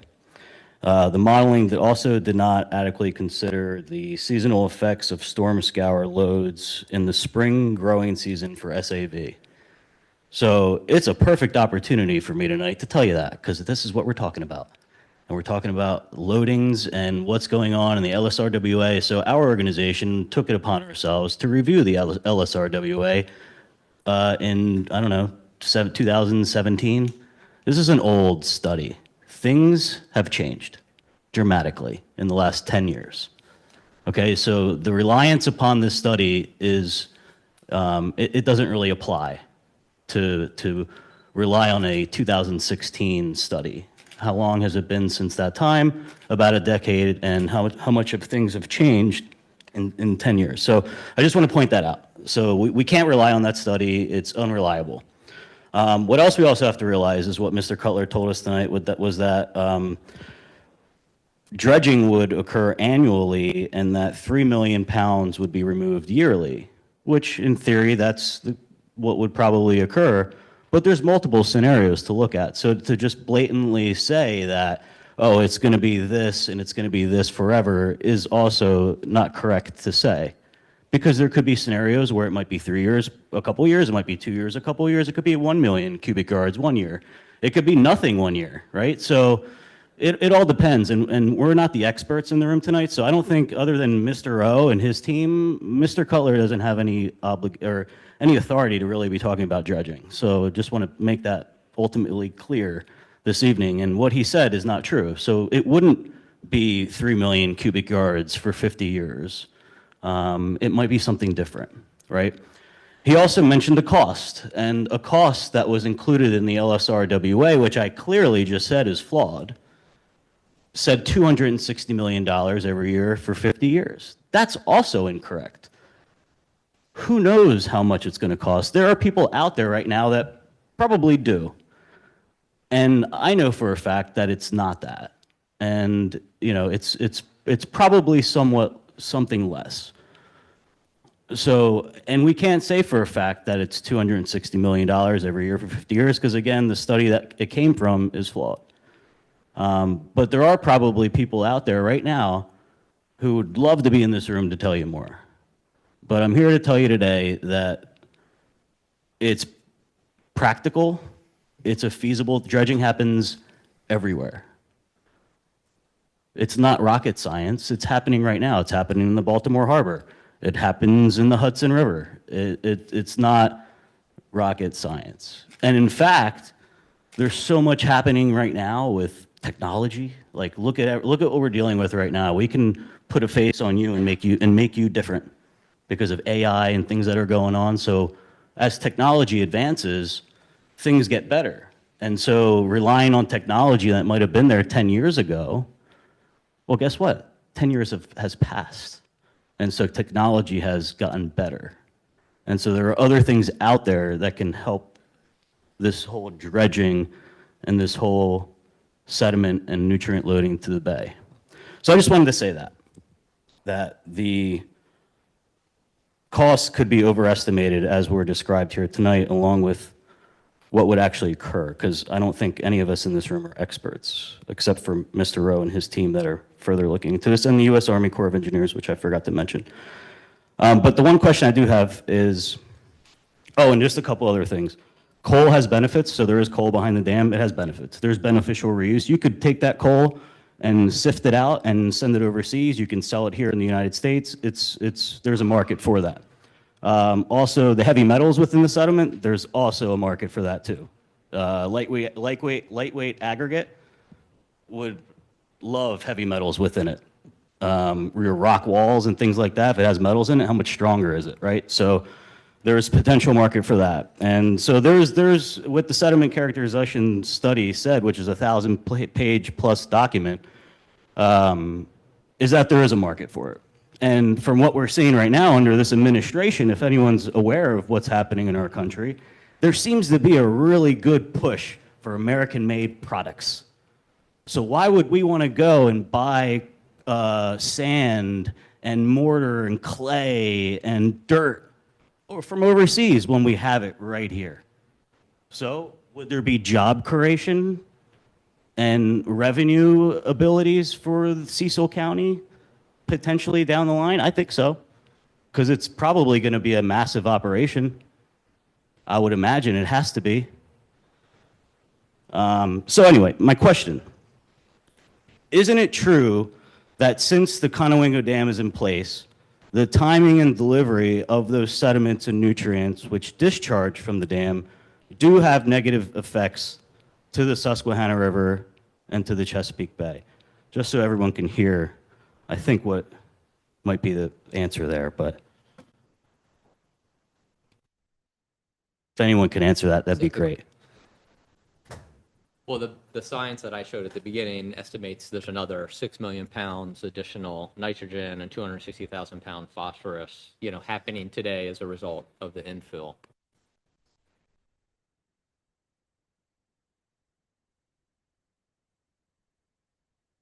So let's be clear on that, okay? Because when it came out, and again, it's just kind of tweaked me, and it's really me. It should have been called the Susquehanna WIP, because the issue is the 40% of the fresh water that gets into the bay, largest amount, get it. It's the Susquehanna River and the Susquehanna River Basin that's producing this effect. For the past 100 years, I'm not taking credit for it because it was an accident. We were a best management practice. We were holding back a lot of this. We're not holding back as much as we did before. So yeah, it's having an impact. Is it the 14-mile pond, or is it the 27,000 square mile river basin? The LSRWA said 70–80% of the sediment that winds up in the bay and the associated nutrients come from the basin and not the pond. Now, and Ted's very passionate about this, and he's an important person to have in the room. Sometimes, a lot of times, he usually screams at me, but I appreciate that because that's a voice that needs to be in the room, needs to be heard. So I encourage you to read the executive summary of the LSRWA. Judge for yourself. And you can pick the dredging section if you want to read it and, make it nighttime reading and you'll fall asleep. But fast forward to 2022 and the pilot dredging study. And again, this is not me, and I will agree with Ted. I'm not the expert in the room. So I read what I read. If it's University of Maryland Center for Environmental Science, if it's the Army Corps, if it's MDE, I go, they're smarter than I am. They're the experts in the room. I will listen to them. And sometimes I may disagree. Sometimes I may question, but I listen to them. But the 2022 pilot dredging study on beneficial reuse, there's a chart in that. And again, don't take my word for it. Don't take Ted's word for it. Find the study, find the executive summary, find it, and there's a chart that says there are a lot of different options. You can take, as Ted said, you can take 1 million per year. There is a number on a 12% reduction of the additional Conowingo WIP nitrogen and phosphorus impact. So to get a 12% reduction of that additional impact, you go to the line in the chart and it says 3 million cubic yards of sediment to get the 12% reduction, okay? And if you read that study, 2022, not mine, it's $237 to $267 million per year. And this is after beneficial reuse because right now they don't know what the markets are. They don't think it's a big thing. That would, again, if you look at the pilot study, would need to continue into perpetuity to continue to have this effect, okay? You're on a treadmill. This stuff is coming down river. If you want to save the watermen and save the folks in Queen Anne's County and those folks who are dealing with this, that's what you got to address. It's not me. It's not me. It's, as Ted said, it's the expert in the room. That's what you need to do. Excuse me, let me finish, Ted. Ted, let me finish. That was the 2022 number, not my number, restoration system number, who are the guys who are going to Matt and going to Ted and saying dredging is the answer, and here it is. That was their number, that was the amount, and that was the cost. So it's not a 10-year-old study, it is a 2022 number. And I'm not saying it's not my number, and I agree with Ted. I'm not the smartest guy in the room by a long shot. That's what I'm reading, that's what I'm taking, and I have to assume, given who did the study, they know what they're talking about. Thank you. I I just gotta explain it just really quickly, because everybody in this room sees what the organizations that are doing tremendous work, reducing phosphorus and nitrogen, working with farmers, no-tilling, all these best management practices that are being done right now, planting trees, buffers, and all this stuff that's being done, that 3 million pounds might be what it is today, it might be even less than that. Because we're hearing some things too coming from your county, we're extracting a lot better. But it won't be 3 million pounds if we're doing all this work. So 10, 20 years from now, maybe 2.5, and then it could be 2.2, maybe it's 1, maybe it's heavenly. So we don't know because right now where we're at is where we're at. But if we keep doing all this work, and we keep up doing all this work, it's not going to be 3 million pounds. Otherwise, we've wasted decades of time in doing all this work. So there's a lot being done. I have so many colleagues and partners that are busting their heads every day to improve the Chesapeake Bay. And so those numbers will get better. And it won't be a flat line, 3 million for 50 years. We have to agree to that. There has to be an agreement in the room for that all the work being done is going to change the inputs coming down to the Susquehanna River over time. I will agree with you. I will agree with you on that, that the work that you and your nonprofits are doing for the Bay is a tremendous amount of work.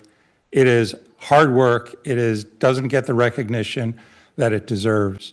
And like the wind farms that are competitive right now, there's a technology curve. And over time, I am on your side. I am hoping it gets cheaper. I am hoping it scientifically moves the needle.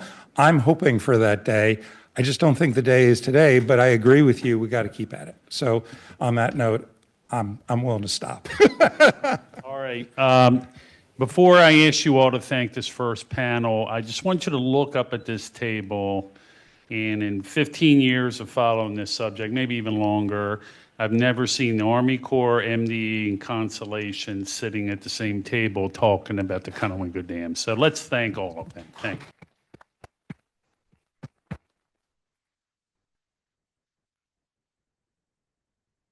Okay, we'll move into our next phase.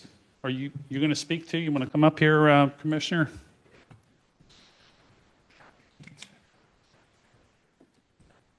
Should we? No, stay. Oh, sure. Okay. Please. Oh, bonus round. Thank you. Bob. Come up. Okay, we should have the agenda up, I believe. But we're gonna pivot a little bit on some local government perspective on this issue, and I'll kick it off for Cecil County. Cecil County has been a charter member of the Clean Chesapeake Coalition, as Chip McLeod mentioned, and it was initially a grouping of 8 counties, mainly Eastern Shore based, who knew how detrimental periodic releases of water from the storm gates of the dam could attract and go into lower Susquehanna and primarily to Chesapeake Bay. Chesapeake Clean Coalition was initiated by leaders of multiple counties who wanted to partner together to bring awareness to the potential pollution problems downstream. Cecil County has 2 water intakes on the Susquehanna River for our towns of Port Deposit and Perryville. Havre de Grace has an additional water intake from the river, all used for treated potable water. As the reservoir behind the dam has filled in with sediment from stormwater runoff from Pennsylvania and New York, open gates to manage flood control has resulted in multiple scouring events in which this nutrient-laden sediment can be released along with the water. Now, the issue becomes, this has caused clogged water intakes in Cecil and Harford counties and caused problems for Aberdeen Proving Grounds just west and south of Havre de Grace. So sediment does cost us money and causes us problems. We already mentioned this, but the scouring events cost us all time and money and make boating hazardous for many days due to floating debris in the water that does end up on the beaches, which causes further cleanup from a variety of groups, including good water keepers. And we have no control over this, other than trying to work together with local governments, MDE, Constellation, and the federal government to look for a final solution. And dredging is part of that solution. So as part of this collaboration, I'm going to turn this over to the Commissioner Ron Fithian, Kent County Board of Commissioners, who's a longtime leader in bringing awareness to the environmental challenge that the Conowingo Dam brings to the Eastern Shore, to share his thoughts. Thank you, Dan. As he said, my name's Ron Fithian. I'm president of the Board of County Commissioners and have been so for some 27 years. Also, but was the chairman of the Clean Chesapeake Coalition the whole time that it's been in existence from day one. And look, I'm not adding anything new to with this. We've heard these discussions back and forth. Well, and I'm like the rest of you. I'm certainly not an expert in this field. The only thing I am an expert in is that I've seen the demise of the Chesapeake Bay over the last 50 or 60 years of my lifetime, 70 years actually. So it's been a very important, I mean, Kent County, it's the location of Kent County, from the mouth of the Sassafras River down to the point of Swan Point, the lower point of Kent County. We've probably hauled away 75% of whatever debris come across the Conowingo Dam just due to our location. So the Conowingo Dam has been a topic of conversation for Kent County and the residents for many, many years. It was a very, very viable, the little town of Rock Hall where I was born and raised, and Delegate Jacobs that spoke earlier was raised there as well. That was, you could arguably say it was rockfish capital, seafood capital of the state of Maryland at one time in its prime. It's pretty much non-existent now, and people look around at the reasons why, and it's not all the Conowingo Dam. It's Back River wastewater treatment facility that people want to ignore because it's in Baltimore City. Nobody wants to tackle that. You're just a nut, but you are probably the largest contributor to, like you've pointed out, nitrogen and phosphorus. The stuff that the logs and stuff and the trash and stuff, we're used to cleaning that up. And as you've pointed out very, very clearly, that's the least of our worries. The bay's worries is the nitrogen and phosphorus. We thought and probably still think that dredging could be a viable option. We think in the past years, there was conversations from contractors that thought possibly there was a way that it wasn't a dead expense of dredging, that this stuff could be reused, especially with Aberdeen, with the shoreline erosion and places close by that people thought that might be an option. But it seems like these ideas and look, there was a time when the state administration was all hepped up and was really involved in the talks about how can we take care of this problem. Because there's no doubt the Chesapeake Bay is the jewel of the state of Maryland and probably the greatest freshwater estuary maybe in the world. And those of us that's watched the demise of that, it's been pretty hard to take at times. So we're all looking for that answer. And a lot of the environmentalists and stuff have done a great job of stream restorations and that kind of stuff. But there's very little that's going to, I always knew when I was on a boat, if it started leaking, I fixed the biggest hole first. And the Conowingo Dam, in a lot of us' eyes, is the biggest hole in the boat. And that's the thing we would love to be able to, we were always told that years past, when there was trapping capacity left above the dam, that the Chesapeake Bay would get 1/3 of the pollution and 2/3 went into your stormwater pond. And I think that's pretty accurate, the way it's filled up. There's been a lot of stuff come down. Well, now that this trapping capacity is gone, the experts, not me, claim that we get it all now, especially during your scouring events and things like that. So immediately comes to our mind, and we try to simplify things as much as possible, and we know nothing's simple.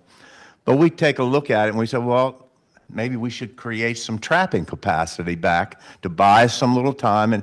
And so, but these ideas of these companies that wanted to try to reuse this, it kind of fell on deaf ears. And we're disgusted because those are the kind of things that were never really fully investigated. And if you did, it would take, look, the Clean Chesapeake Coalition was created in 2012. We've been hollering about it ever since, and I've heard the same arguments tonight. I heard it back in 2012 if we had a discussion like this. So we the people that watch our environment be degraded by problems, we want quick fixes, and maybe they're not there. But the fact that we have to take time to investigate them and get to a conclusion, and that doesn't happen. Look, I almost didn't. Look, I've been to a lot of meetings about the Chesapeake Bay and all this revolves around it. eventually you sort of get to the point where, you can beat your head on the table so many times and you think, what the hell is this?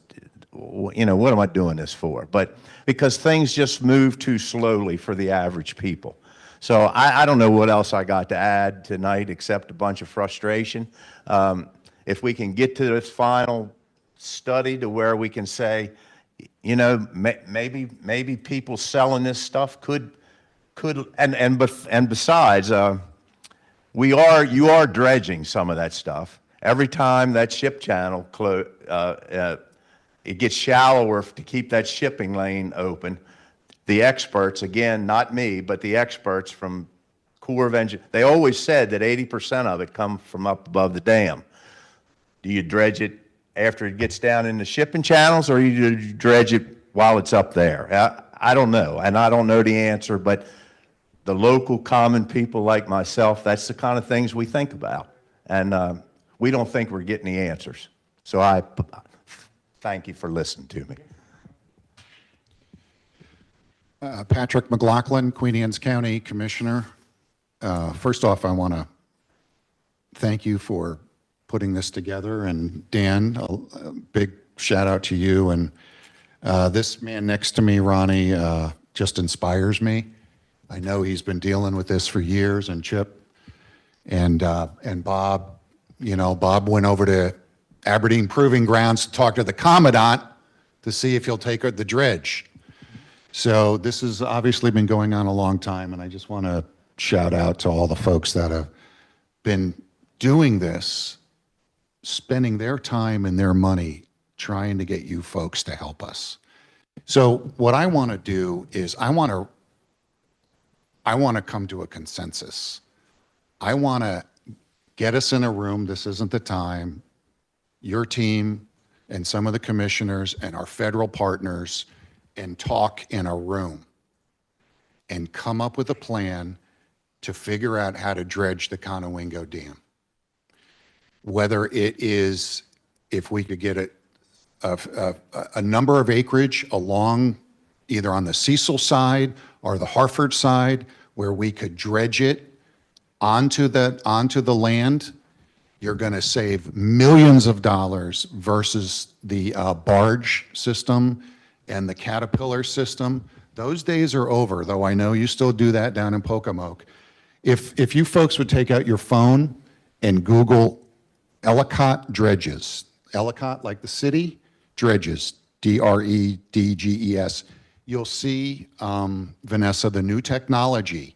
It's essentially run by one woman or one man, two people, and they can dredge 24 hours a day, whether there's bald eagles or shad or oysters, because it's all done with the new technology and the computer systems, and they have color imaging so that they can see exactly where the piping system comes down to take it out, and then they can pump it miles away through a piping system.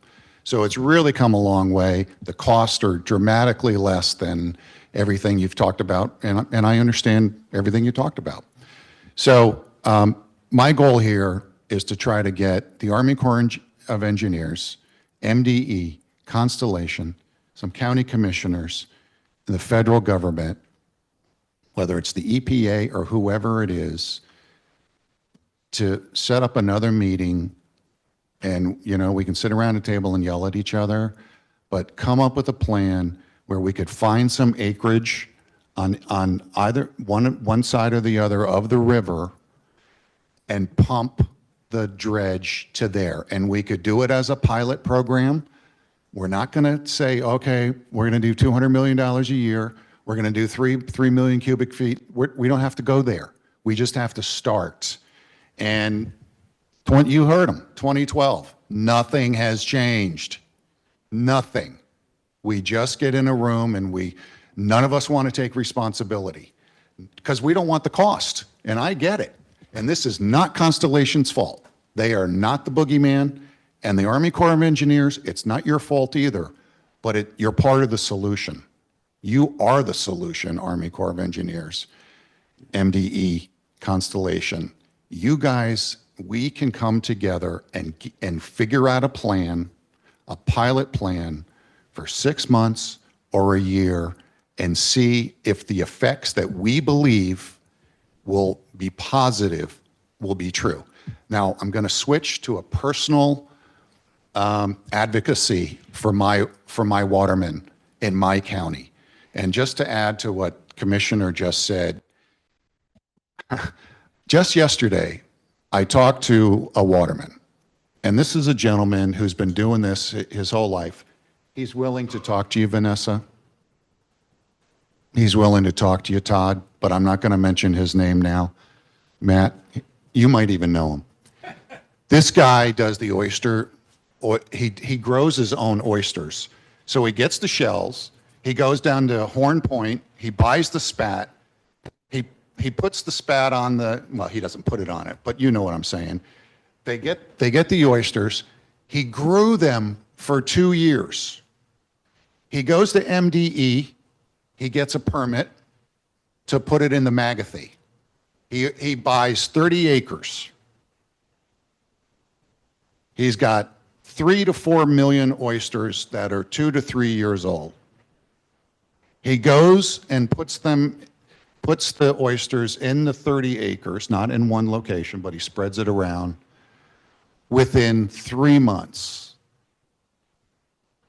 Heavy rain. It's not just about nitrogen and phosphates. It's about the silt for my county. Kent County might, the nitrogen might be hitting them harder. It is hitting us harder. For us, it's the dirt, it's the dredge, it's the silt. It smothers this guy's oyster beds and they're all dead. He spent over $100,000 trying to be an entrepreneur. He thought, if I can grow my own, I can save money, I can put them there, I can sell them to restaurants, I can help the seafood industry, and they're dead because of the Conowingo Dam. So all of this other stuff we're talking about is important. But I'm asking you to really think about the devastation that the silt, to no one's fault, is doing to the seafood industry in Queen Anne's County, in Kent County, and God knows in Cecil County and Hartford, as well as when I talk to my counterparts in Dorchester and Somerset, they're having the same issues. Our watermen are hanging on by their fingernails, and they're going farther and farther south because they're dying. The there was a very nice clam population between Rock Hall and Tillman Island, and about 6 or 7 years ago, and you can Google the satellite imagery. We had a bad storm.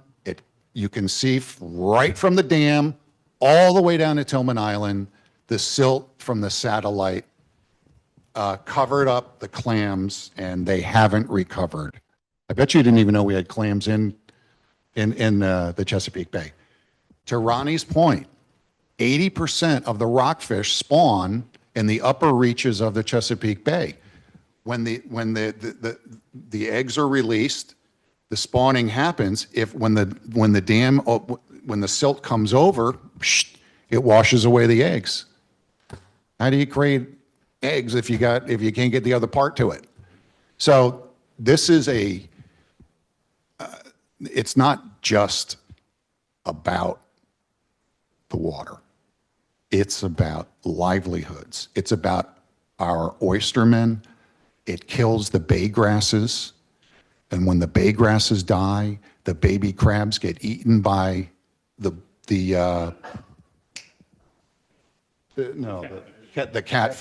catfish, because they have, so it's hurting the baby, the crabs, because of the silt. It ends up in the Kent Narrows.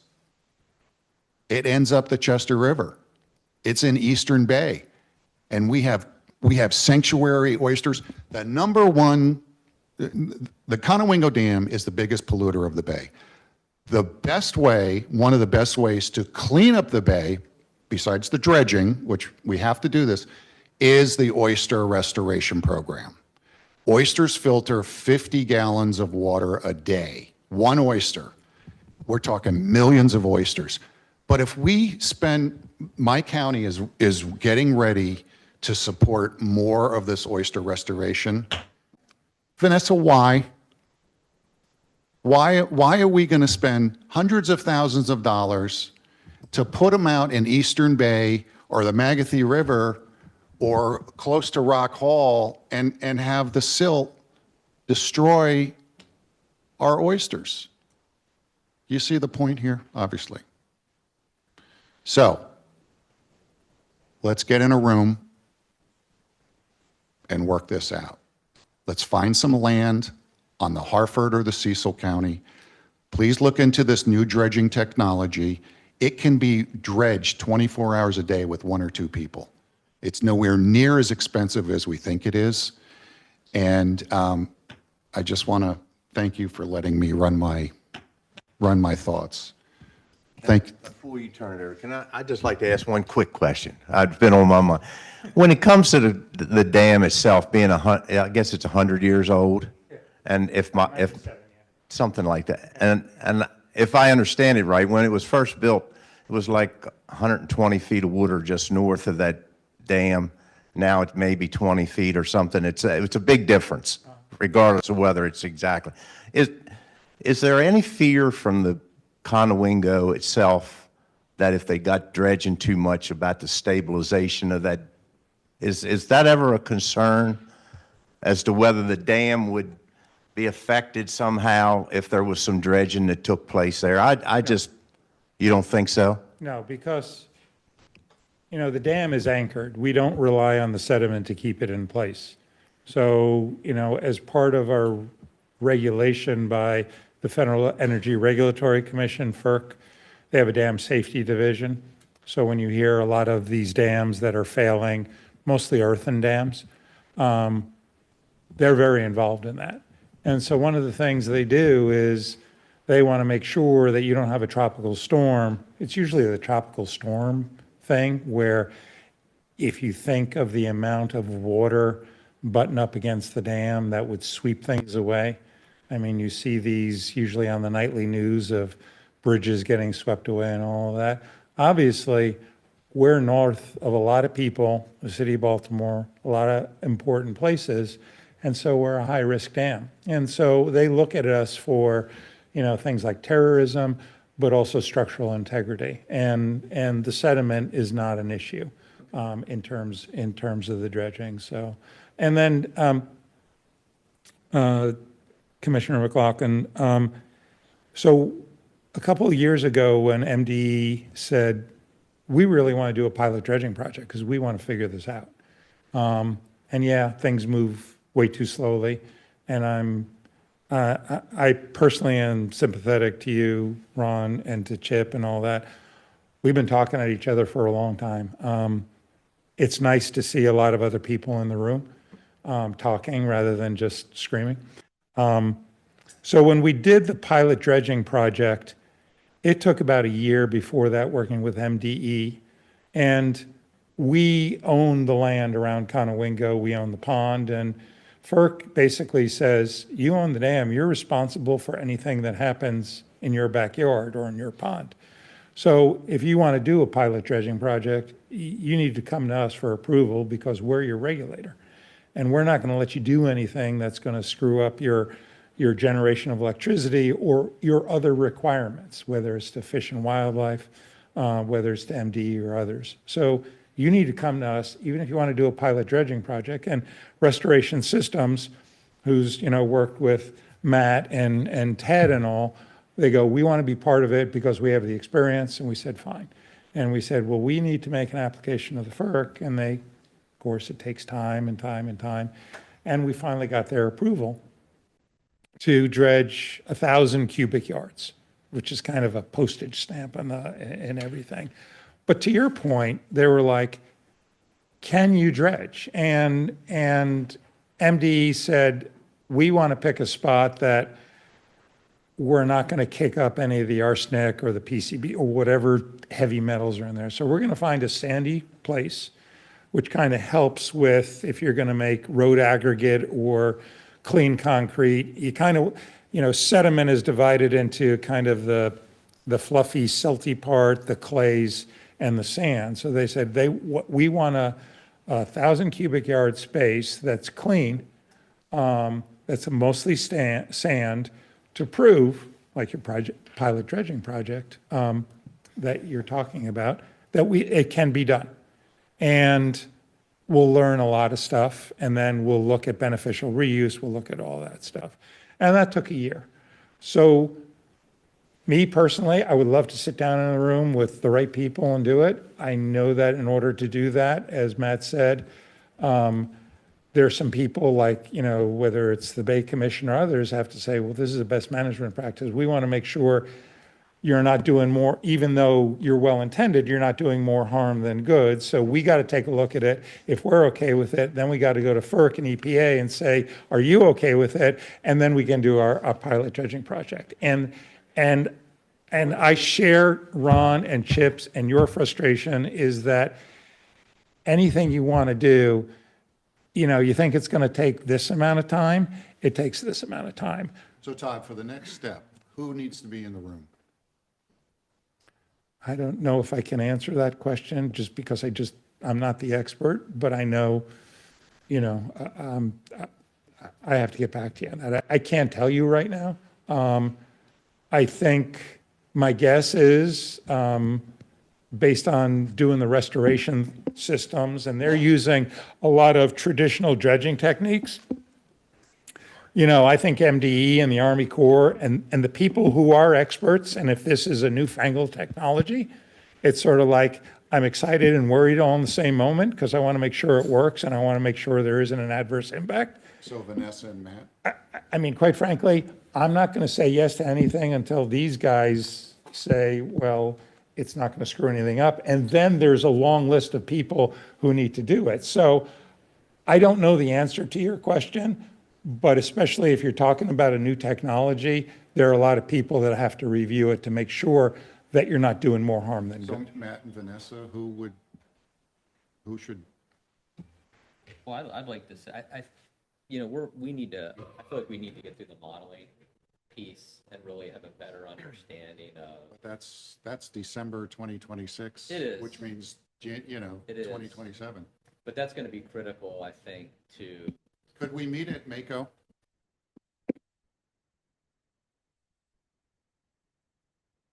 Yeah, I don't want to commit to something that, I want to be respectful of everyone's time and make sure, we have productive and timely discussions. And my personal opinion is that's a little premature without the modeling and stuff complete. And I know that's out to 2026, but I think you need to give us time to get through that process. I think we're going to have better information on the benefits of dredging, and then maybe we can, bring the cost information to bear. That's going to be really important, on the cost end. Do we need to dredge $1 million? Is it $3 million? Is it $6 million? Okay, well then what are the costs? So that we can kind of get the cost per pound, a better sense of that. And so that modeling piece is it's a really important step to get there. So I don't think it's going to be a productive use. I don't think we'll have enough information at this point in time to have a really productive discussion to kind of move that dredging conversation forward. And I'm sure, so that's my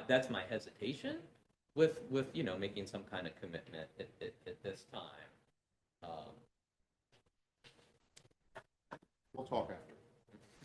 Well, I guess I'm going to be the last one. I'm Bob Meffley. I've been on Cecil County Council now for 9 years. And in 2016, when I first got on, the biggest thing I wanted was a meeting with the general from APG, which I got. And we talked about the Conowingo Dam. We talked about dredging. We talked about filling in. I used to work at APG. So I can tell you the shoreline is gone. They want to restore the shoreline. They were on board. The only hiccup they had was, what is it? What is the material? Is it safe? Well, we found out what it is. So I can tell you, every time we get a general on board, they're there 2 years and they go away. They go away before we can get our meeting. But I will try it again with the new one if we can commit to a date. I tell you, in 9 years, I've never seen three faces together. This is fantastic. So this is a start for me. Mm-hmm. You talk about the metals. You talk about what's in the water. I can tell you the sediment. I live on the Bohemia River. 20 years ago when I bought the house, there was nice grass. Right now, there's nothing. There's mud. Right now, what I do is I look at my tide chart because the boat, I can't get my boat off my lift certain times. I used to be able to, but I can't now. So it's sediment is what's killing everything. And the dredging, as you said, I don't care if it's a teaspoon, I don't care if it's a truckload. If we can do the dredging and work together, and APG agrees, hey, we'll take it to the shoreline. We'll restore our shoreline, get the federal government involved, see what money they have. I think it'll work if we all get together because it can't come from just one pocket. And everybody's looking like, okay, there's one pocket we can get it from. You can't do that. I'm a business owner. I know what it takes. It takes a lot of hands. It takes a lot of thought to make this work, but we can do it. These people here, I can tell you, they're here because they're all interested. Probably a lot of them are boaters. Probably they're like me. They say, well, we can't launch at 9 o'clock. We got to wait till 11 because that's the way it is. And Cecil County was never like that. Rock Hall, I can go to Rock Hall every day, but now when I go to Rock Hall, you better stick in the channel when you're getting close or you're not going to be there. So we see it all over. But all I want to do is if we can help, and that's all everybody wants to do. We don't want to beat anybody up. We just want to help. And if we can contribute a little bit, if somebody else can contribute, we get everybody in the room together, we can make this work because my God, in 9 years, this is the first positive step we've really taken, and I thank you all for being here. And I thank the audience for attending because this means a lot. Yeah, and we're welcome, but, we're happy to come back and, keep you informed. I just don't know that, focus dredging, so always happy to come here and provide you more updates on the model, where we are with our progress, and. Well, so that's good because we're going to put a tracker on your vehicle, so we're going to know where you're at. All right, thank you, Councilman. Do we have any final questions for any of us up here? Yes, sir.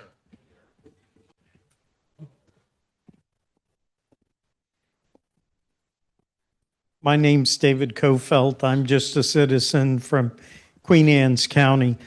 I've never heard in this meeting anyone mention the economic opportunity loss associated with the damage done to the bay.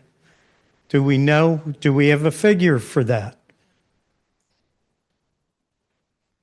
It seems to me without knowing that number, we don't know whether or not that would exceed the costs of all the work we've talked about doing.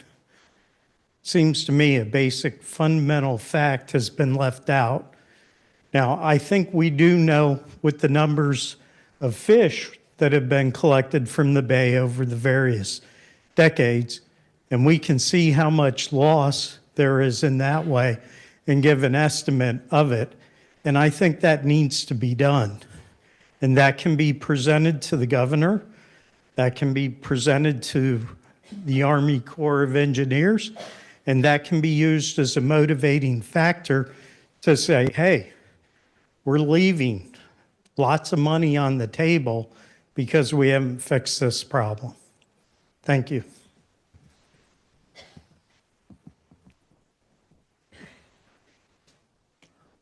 We're a little bit over, but we're still recording. Let's take another opportunity to thank all our panelists today.